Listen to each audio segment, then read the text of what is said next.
Good morning, and welcome to Future Forward, our weekly program dedicated to exploring the pivotal issues shaping our society and economy. Today, we delve into a particularly relevant question in the evolving landscape of work.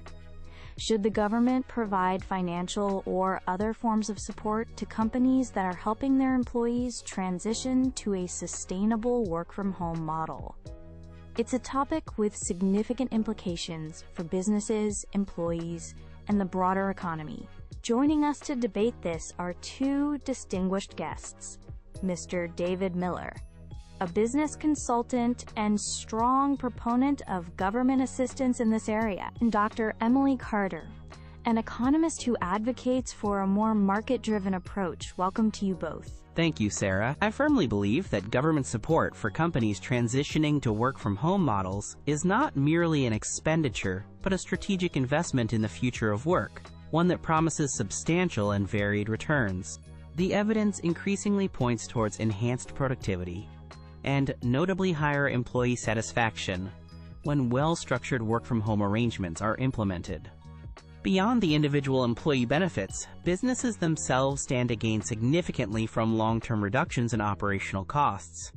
We're talking about considerable savings on expensive office space, utilities, and other associated overheads, which can be reinvested into innovation and growth. Furthermore, the environmental advantages are undeniable. A widespread shift to remote work translates directly into reduced commuting, leading to lower carbon emissions and a smaller collective environmental footprint, a crucial benefit in our current climate.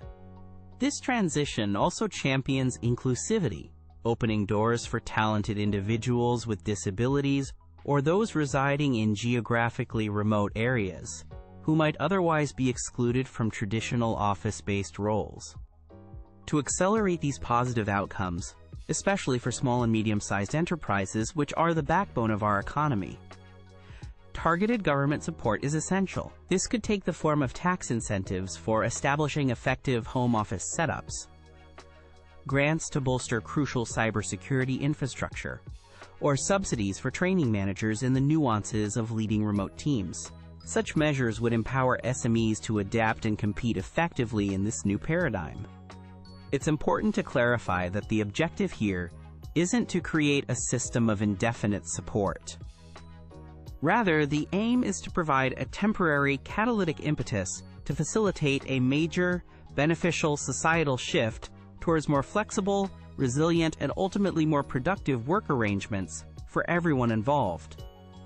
Thank you, Sarah. While I acknowledge the evolving nature of work, I contend that direct government intervention in how companies manage their transition to work-from-home models is largely unnecessary and, more critically, fraught with risks of being counterproductive or even harmful to the economy. My primary concern lies with the potential for significant market distortion. When the government steps in with financial support, it inevitably risks favoring certain companies or specific work-from-home models over others that might be equally, if not more, viable or innovative in the long run. This brings us to the inherent challenges in defining and administering such support. How can we ensure genuine fairness in its distribution? More importantly, how can we effectively prevent the misuse of taxpayer money? What precise criteria would determine a legitimate work-from-home transition expense, and who would make these often subjective judgments without creating excessive bureaucracy? It's also crucial to observe that a multitude of companies, particularly larger corporations with substantial resources, have already successfully navigated this transition, adapting to remote work models without the need for direct government financial aid.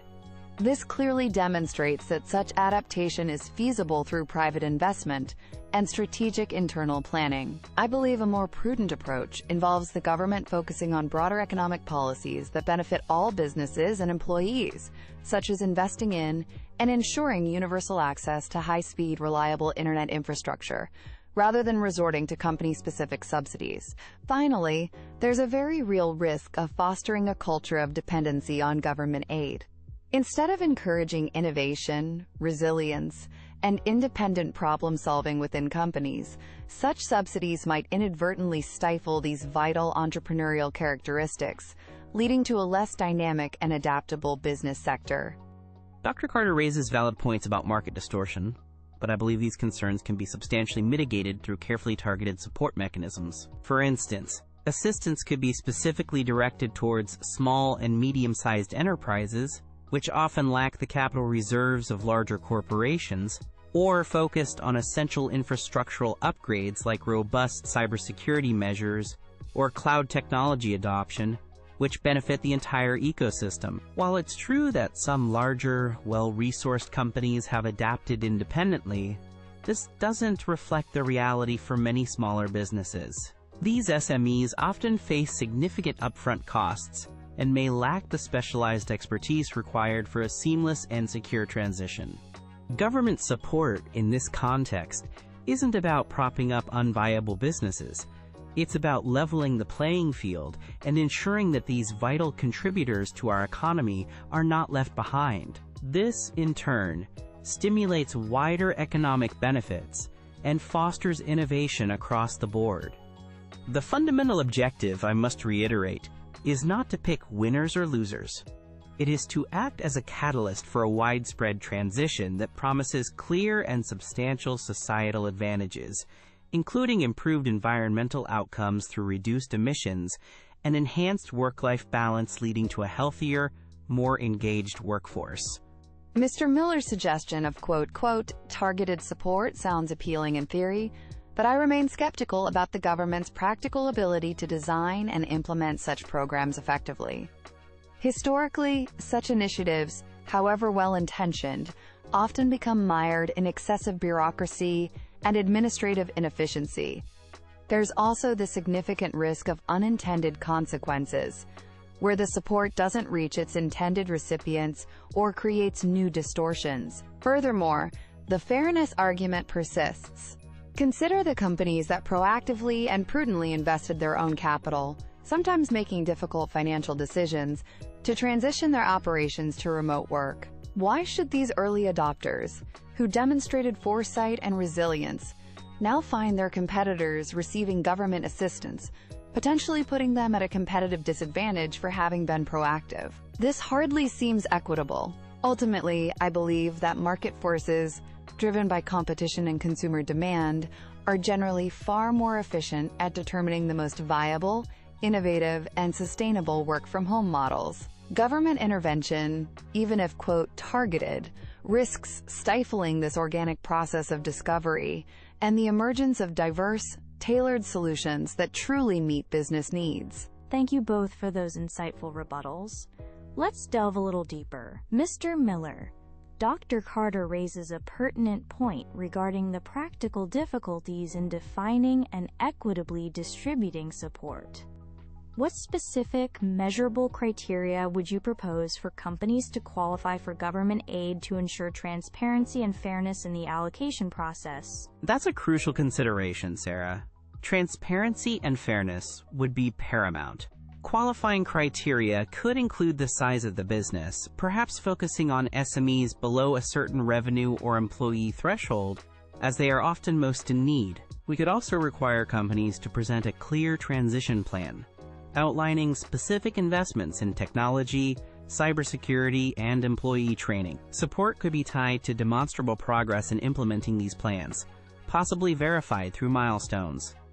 Furthermore, grants could be prioritized for initiatives that demonstrably enhance accessibility for employees with disabilities or those in underserved regions, ensuring the inclusivity aspect is actively promoted. Clear reporting on fund utilization would also be essential. Dr. Carter, while acknowledging the power of market forces, Mr. Miller highlights that some businesses, particularly SMEs, face considerable upfront costs for essential WFH infrastructure, such as robust cybersecurity. Isn't there a compelling case for temporary government assistance to help them overcome these initial hurdles, purely for the sake of broader economic good and ensuring inclusivity, especially for these smaller players? I understand the concern for SMEs, Sarah, as they are indeed vital. However, direct financial handouts, even if termed, quote, temporary assistance, can create an uneven playing field and moral hazard.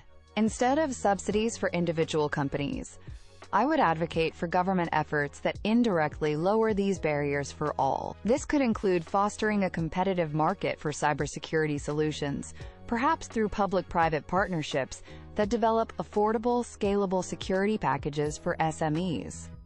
Additionally, government could support initiatives that provide accessible training and resources on best practices for remote work security and management, empowering businesses to make informed decisions and investments themselves, rather than relying on direct financial aid.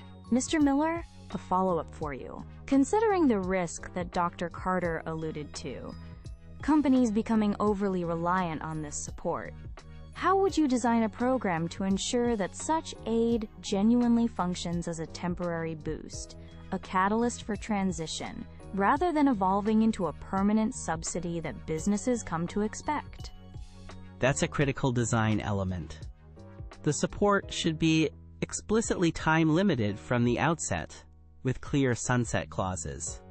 For instance, grants could be available for a specific period, say 18 to 24 months, covering the primary transition phase. Furthermore, the nature of the support could be tiered, with initial grants for foundational infrastructure, followed by matching funds for more advanced capabilities, encouraging companies to also invest their own resources. The focus should be on enabling capabilities, not covering ongoing operational costs. Periodic reviews and impact assessments would also be necessary to ensure the program is achieving its objectives and to phase it out responsibly once the transition is largely self-sustaining for the majority of businesses. And Dr. Carter, if direct financial support is not advisable in your view, what role, if any, do you believe the government should play in facilitating this significant shift to remote work? For instance, could this involve developing national guidelines, promoting best practices, or perhaps investing more heavily in public digital infrastructure like universal broadband? Absolutely, Sarah. The government has a crucial enabling role, distinct from direct financial intervention in private company operations. Investing significantly in robust, universal public digital infrastructure, particularly high-speed internet access in underserved rural and urban areas, is paramount. This creates a level playing field for all businesses and individuals. Secondly, the government can act as a convener and facilitator, helping to develop and disseminate national guidelines and best practices for effective and secure remote work, drawing on expertise from industry, academia, and employee representatives. Furthermore, it can support research into the long-term impacts of remote work on productivity, well-being, and urban planning, providing valuable data for businesses and policymakers alike. These are broad, systemic supports that benefit the entire economy, without picking individual winners or losers. In closing, I maintain that well-structured government support is not a handout, but a vital catalyst. It empowers us to proactively shape a future of work that is more productive, significantly more equitable, and environmentally sustainable. The benefits are clear and compelling: improved employee well-being and work-life balance, a tangible positive impact on our environment through reduced emissions, and a boost to economic dynamism, especially for the small and medium-sized enterprises that are the lifeblood of our innovation. These advantages will not fully materialize through market forces alone, or at least not quickly or equitably enough. A forward-thinking, proactive, and strategically implemented approach from the government is therefore not just beneficial, but essential to unlock the full potential of this transformative shift in how we work. To conclude, while the shift to remote work presents opportunities, fiscal prudence and a primary reliance on market mechanisms must remain paramount for a resilient and healthy economy. Businesses are inherently adaptable. My concerns about direct government subsidies persist.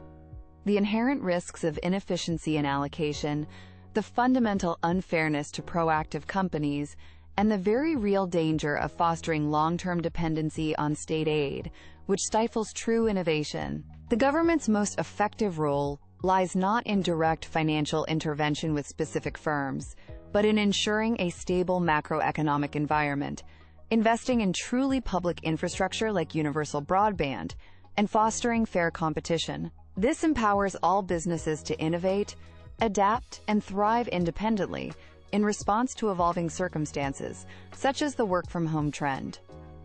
Mr. David Miller, Dr. Emily Carter, thank you both for your exceptionally well-articulated and insightful perspectives on what is undoubtedly a complex and evolving issue. Today's discussion has clearly highlighted the central tension, the compelling arguments for proactive government assistance to smooth and accelerate work-from-home transitions, weighed against a strong preference for market-driven adaptation and innovation, wary of potential government overreach. We hope this debate has provided our audience with valuable food for thought. Thank you for joining us on Future Forward, and we encourage you to consider all viewpoints as you